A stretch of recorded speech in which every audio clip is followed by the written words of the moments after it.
to talk a little bit about the hobo culture in our society, in the American culture. There's a lot of different symbols on the boxcar.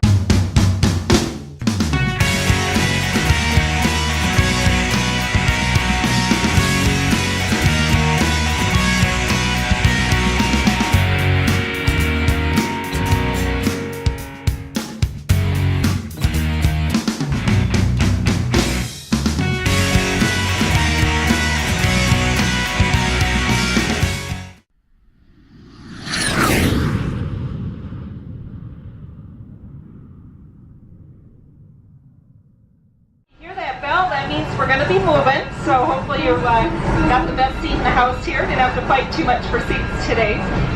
If you heard me give the highball signal to the engineer, that's our signal that he can kind of roll on through. The highball signal comes from years ago in the stations or the depots.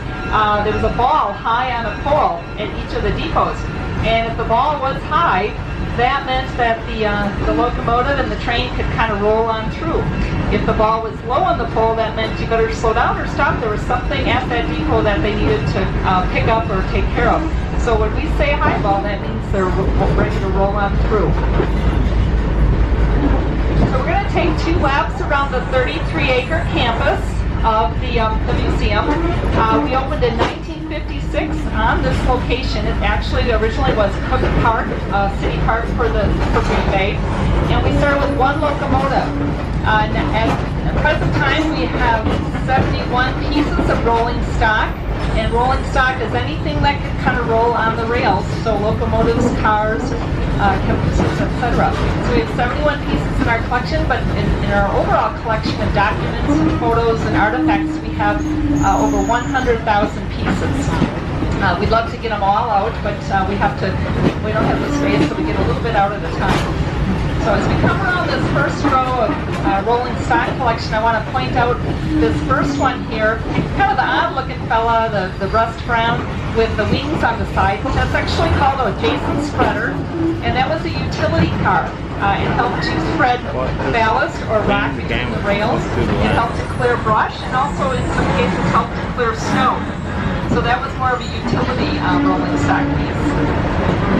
Another piece I'd like to point out here, the very last one in this row, is actually an example of a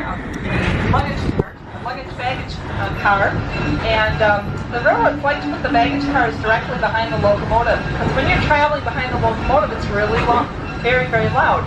But the suitcases and the baggage didn't mind that, so they put the baggage cars directly behind the locomotive to buffer the sound to us passengers further back.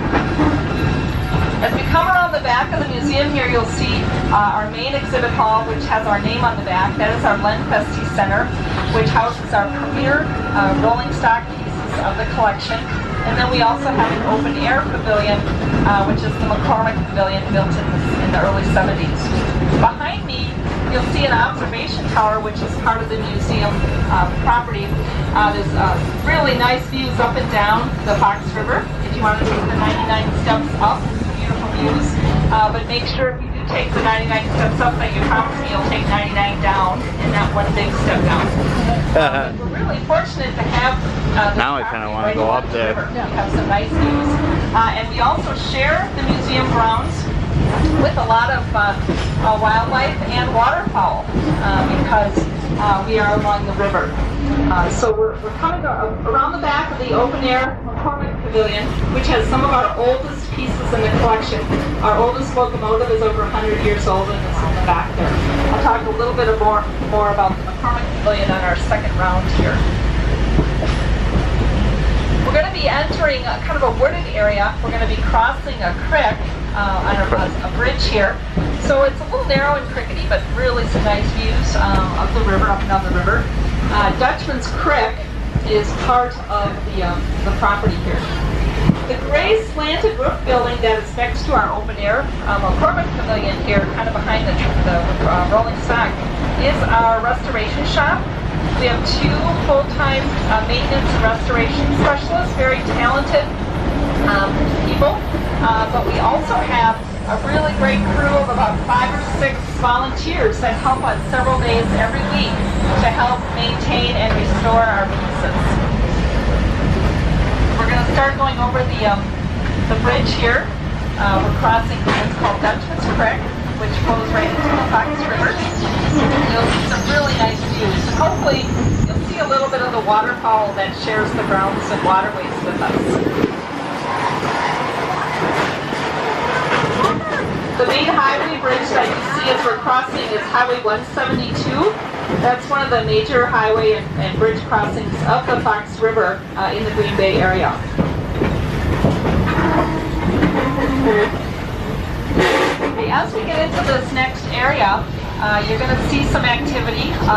We actually lease this part of the grounds to the local Optimist Club, and they're getting ready to open their annual haunted house, which is called Terror on the Fox.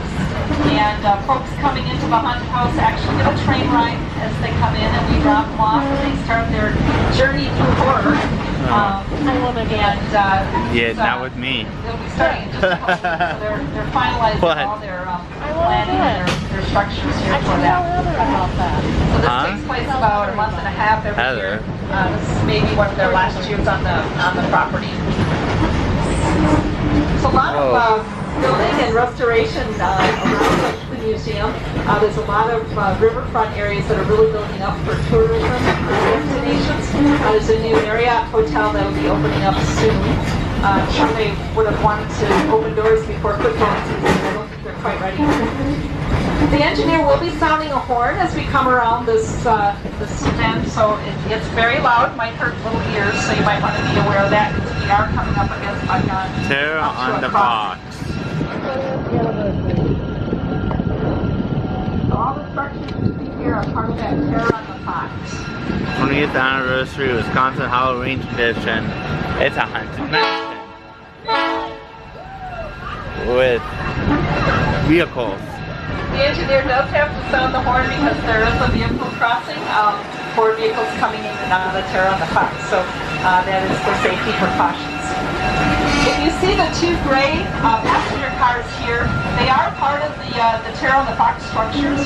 Those passenger cars are actually sister cars to Josephine, which is the one right ahead of us, the enclosed car ahead of us here. And Josephine was in a little better shape when she came to us with her two sisters here.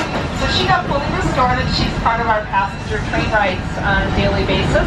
And the other two for right now are part of the Terror on the Fox house program.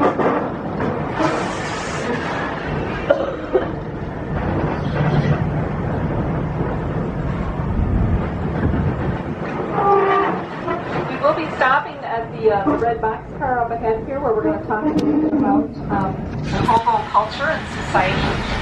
So when I do get the all clear, you can get up and walk around a little bit because we will be stopped. But I have to get the all clear from the engineer first.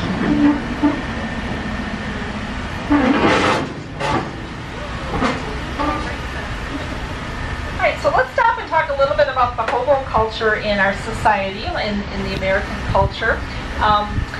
There's a lot of different symbols on the boxcar we're going to talk about here. And the hobo culture started following the Civil War. When the Civil War ended, the soldiers were told, war has ended, find your way home. Well, back in the late 1860s, early 1870s, there wasn't a lot of ways to travel. So, a lot of them would jump the rails and try to get home. They weren't doing anything bad. They were just trying to get from point A to B and get home after the war. So thus began the hobo culture, and it really maintained in our society right through the Great Depression when travel was difficult as well. So they created a language of symbols to communicate with each other. I'll start on the far left where there's an arrow, a locomotive, and it says Hood Junction.